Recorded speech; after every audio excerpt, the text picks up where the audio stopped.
নমস্কার বন্ধুরা, welcome to our channel. আজ আপনাদের সাথে অতি গুরুত্বপূর্ণ একটি বিষয় নিয়ে আলোচনা করব। চলুন শুরু করা যাক। আচ্ছা, আপনাদের নামে কি কোনো উইল রয়েছে এবং আপনারা ভাবছেন কিভাবে সেই উইলটিকে কার্যকরী করবেন বা কিভাবে কোর্টের কাছে আপনারা প্রবেট নেবেন? চলুন আজকে এই বিষয়ে আলোচনা করা যাক। ধরুন আপনার বাবা 3 সন্তান রয়েছেন, তার মধ্যে শুধুমাত্র আপনার নামেই পুরো সম্পত্তিটি উনি উইল করে গেছেন। সেক্ষেত্রে ইন্ডিয়ান সাকসেশন অ্যাক্ট অনুযায়ী আপনি প্রথমে কোর্টের কাছে প্রবেটের জন্য অ্যাপ্লাই করবেন। সেখানে কোর্টকে সমস্ত ডিটেলস, অর্থাৎ আপনারা কয় ভাই বোন, আপনাদের সকলের বসবাসকারী জায়গার অ্যাড্রেস, সম্পত্তিটি সমপরিমাণ বন্টন হলে কত পরিমাণ অংশ প্রত্যেকের অধীনে, সমস্ত রকম ডেটা কালেক্ট করে কোর্টকে সাবমিট করতে হবে। আপনার বাবার বাকি ওয়ারিসদের নোটিশ করা হবে তাদের অ্যাড্রেসে এই প্রবেটের ব্যাপারে।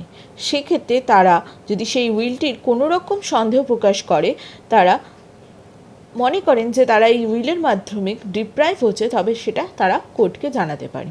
তখন সেই উইলটি প্রবেটের মামলাটি স্টপ হয়ে যাবে সেখানেই এবং মামলাটি চলে যাবে সিভিল কোর্টে। এই উইলটির সত্যতা প্রমাণ নিয়ে একটি কেস ওপেন করা হবে এই সত্যতা প্রমাণের জন্য। অন্য ক্ষেত্রে বাকি ওয়ারিসদের যদি কোনো রকম প্রবলেমই না থাকে উইলের ম্যাটারে এবং তারা সকলে কোর্টের কাছে এসে সেটি স্বীকারও করেন এবং এনওসিও দিয়ে যান, তবে সেই মামলাটি প্রবেট পাওয়া যাবে। উইলটি যদি রেজিস্টার থাকে তবে তখন দলিল হিসাবে উইলটিকে গণ্য করা হবে।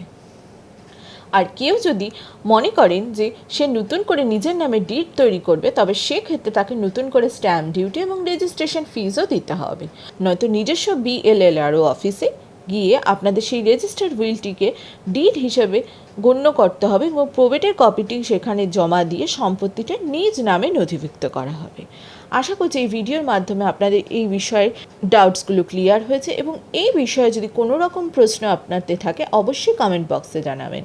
আর আমার নেক্সট ভিডিওর জন্য অবশ্যই আমার চ্যানেল শাহ লিগাল হাবকে লাইক, শেয়ার অ্যান্ড সাবস্ক্রাইব করতে ভুলবেন না।